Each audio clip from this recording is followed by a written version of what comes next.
Hello मित्रांनो, नमस्कार. Question बघा काय विचारलंय. ए ला एक काम करायला 12 दिवस लागतात, बी ला तेच काम करायला 16 दिवस लागतात. बघा, दोघे 3 दिवस काम करतात आणि ए तिथून निघून जातो. उर्वरित काम करण्यासाठी बी ला किती दिवस लागतील?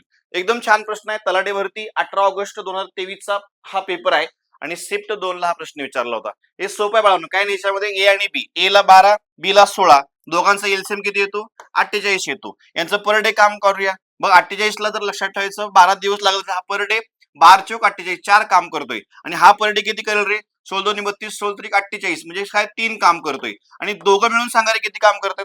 7 काम करतात. आणि हे 7 काम लक्षात ते पर डे करतात दोघं मिळून. त्यांनी असं 3 दिवस काम केले दोघं मिळून, मग त्यातला ए निघून गेलाय. म्हणजे सांग रे, 3 गुणिले 7 जर केलं तर 21 काम माझं झालं होतं. 21 काम पूर्ण आहे. शिल्लक काम कोण सांगते? 48 मधून आपले जर 21 आपण मायनस केले तर माझ्याकडे उरतंय काम 27. आता हे 27 काम कोणाला करायचं आहे? बी ला करायचं आहे. आणि बी ची पर डे कॅपॅसिटी किती आहे रे? 3 आहे. त्याला भागिले फक्त 3 करा, म्हणजे 3 9 27, 9 दिवस लागतील. हे आहे या प्रश्नाचं उत्तर.